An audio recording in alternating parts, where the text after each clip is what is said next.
Je pousse votre audition plus avant. Rasseyez-vous. Mon colonel. Vous dites? J'apprécierais beaucoup qu'ils me disent mon colonel ou monsieur, je pense l'avoir mérité. La défense est priée de dire au témoin mon colonel ou monsieur. Je me demande vraiment quelle sorte d'unité fantoche vous dirigez. Et le témoin voudra bien me dire monsieur le juge ou monsieur le président. Je suis plus que méritant, moi aussi. Reprenez place, colonel.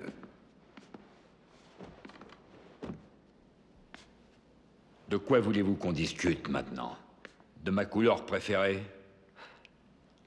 Est-ce que le vol de 6 heures du matin était le premier en partance? Oui. Pas de vol qui soit parti 7 heures avant et qui a atterri à Andrews vers les 2 heures du matin? Lieutenant, nous avons déjà soulevé ce point, n'est-il pas vrai? Monsieur le Président, voici les 2 registres de vol, Guantanamo Bay et base d'Andrews. Pour Gitmo, à 23 heures, aucun vol qui soit au départ. Pour Andrews, il n'y a aucun vol qui est atterri à 2 heures du matin. Je les veux comme pièce à conviction répertoriée alpha et bêta. Je suis étonné, vous admettez comme preuve un vol qui n'a jamais existé. Nous pensons qu'il a existé. La défense fera citer Monsieur Cyril O'Malley, Monsieur Anthony Rodriguez, membre de l'équipe au sol à Andrews à 2 heures du matin. Monsieur le Président, ces hommes ne sont pas sur la liste. Ce sont des témoins de réfutation et cités expressément pour réfuter une déposition obtenue sur audition directe. J'autorise leur déposition. Mais enfin, c'est ridicule. Mon colonel, au moment où... Vérifiez auprès des tours de contrôle, bon Dieu. L'équipe au sol va déposer dans quelques minutes, mon colonel. À propos de Santiago, vous dites avoir ordonné au lieutenant Kendrick de dire à ses Marines de ne le toucher sous aucun prétexte. C'est exact. Et cet ordre a-t-il été bien clair pour le lieutenant Kendrick? Limpide. Le lieutenant aurait-il pu n'en tenir aucun compte? Aucun compte de cet ordre? Aurait-il pu l'oublier? Non. Le lieutenant Kendrick aurait-il pu sortir de chez vous en disant « Le vieux débloque » ? Non. Alors quand le lieutenant Kendrick a parlé à ses Marines et leur a dit de ne pas toucher à Santiago, aurait-il pu lui désobéir? Avez-vous déjà servi dans l'infanterie de marine, petit? Non, mon colonel. Déjà combattu en poste avancé? Non, mon colonel. Déjà mis votre vie entre les mains d'un autre homme, demandé à ce qu'il mette la sienne entre les vôtres? Non, mon colonel.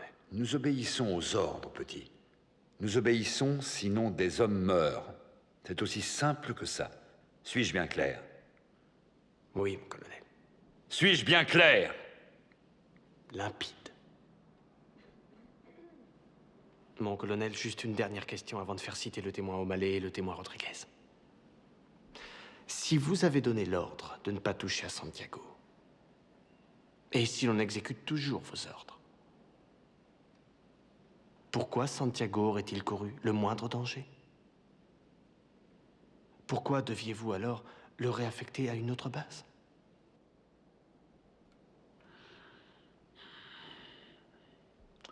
Santiago était un Marine médiocre qu'on devait réaffecter Ce n'est pas ce que vous avez dit. Vous avez dit que vous deviez le réaffecter parce qu'il courait un grave danger. C'est exact. Vous avez dit il est en danger. J'ai dit grave danger et vous, y en aurait-il? Je me souviens de ce que Je demande au sténographe de relire votre déclaration. Je sais très bien ce que j'ai dit, alors j'ai pas besoin qu'on me relise ma déclaration. Pourquoi ces 2 ordres? Mon colonel. Parfois, nos hommes règlent d'eux-mêmes certaines choses. Non, colonel, vous venez de nous affirmer que jamais ils ne réglaient d'eux-mêmes quoi que ce soit. Ils obéissent, sinon des hommes meurent. Alors Santiago n'aurait pas dû être en danger, n'est-ce pas, mon colonel? Vous n'êtes qu'un sale morveux. J'aimerais une suspension de séance, monsieur le Président. J'aimerais une réponse, monsieur le juge. La Cour attendra une réponse. Si le lieutenant Kendrick avait donné l'ordre de ne toucher à Santiago sous aucun prétexte, pourquoi fallait-il le réaffecter alors? Mon colonel. Le lieutenant Kendrick a ordonné le code rouge, n'est-ce pas? Parce que c'est vous qui lui avez ordonné. Je proteste. Il y a eu cette bavure. Ça suffit, Vous mais- avez lâché tout, vos Monsieur gars. le Et Président, c'est mais Markinson il y a outrage qui au se magistrat. reprend de signer l'appel Monsieur le bidon. Président. Vous avez trafiqué les Non, documents. Franck Fait Duffy. pression sur le Le médecin. travail Alors je du vous le magistrat. demande. Colonel Jessup, avez-vous ordonné le code rouge? Vous n'avez pas à répondre à cette question. N'ayez crainte, j'y répondrai. Vous voulez des réponses? Je crois avoir droit. Vous voulez des réponses? Je veux la vérité. Vous n'encaissez pas la vérité! Nous vivons dans un monde qui a des murs, et ces murs doivent être gardés par des hommes en armes. Qui va s'en charger? Vous? Vous, lieutenant Weinberg? Je suis investi de responsabilités qui sont pour vous totalement insondables. Vous pleurez Santiago et vous maudissez les Marines. C'est un luxe que vous vous offrez. Vous avez le luxe d'ignorer ce que moi je sais trop bien. La mort de Santiago, bien que tragique, a probablement sauvé des vies. Et mon existence, bien que grotesque et incompréhensible pour vous, sauve des vies. Vous ne voulez pas la vérité parce qu'au tréfonds de votre vie frileuse de tout petit bourgeois, vous me voulez sur ce mur. Vous avez besoin de moi sur ce mur. Notre devise, c'est honneur, code, loyauté. Pour nous, ces mots sont la poutre maîtresse d'une vie passée à défendre des bastions. Chez vous, ces mots finissent en gag. Je n'ai ni le temps ni le désir de m'expliquer devant un homme qui peut se lever et dormir sous la couverture d'une liberté que moi je protège et qui critiquera après coup ma façon de la protéger. J'aurais préféré que vous me disiez merci et que vous passiez votre chemin. Ou alors je vous suggère de prendre une arme et de vous mettre en sentinelle postée. Dans les deux cas, j'en ai rien à foutre, moi, que vous croyiez avoir droit à des réponses. C'est vous l'ordre du Code Rouge. J'ai fait le boulot C'est qu'on m'a vous envoyé l'ordre faire. du Code Et Rouge. comment, bon Dieu, oui!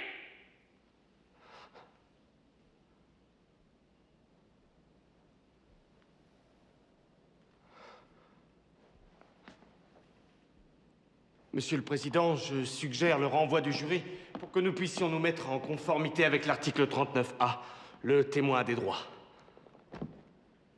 Capitaine Ross,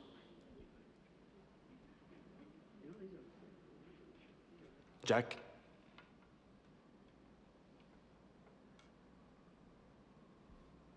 que les membres du jury se retirent et restent à la disposition du tribunal.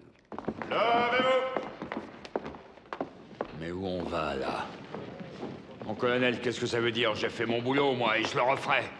Je vais sauter dans un avion et regagner Cuba et ma base. Vous n'allez nulle part, colonel.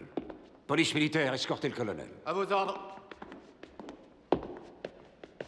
Capitaine Ross, Mais où on va, là? Colonel Jessup, vous avez le droit de garder le silence.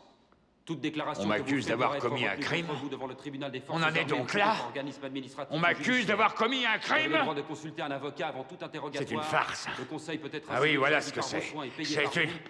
Tu vas voir, je vais t'arracher les yeux et te pisser dans le crâne, connard! Tu t'es pas payé le bon marine! Colonel Jessup, avez-vous compris les droits que je viens de vous lire?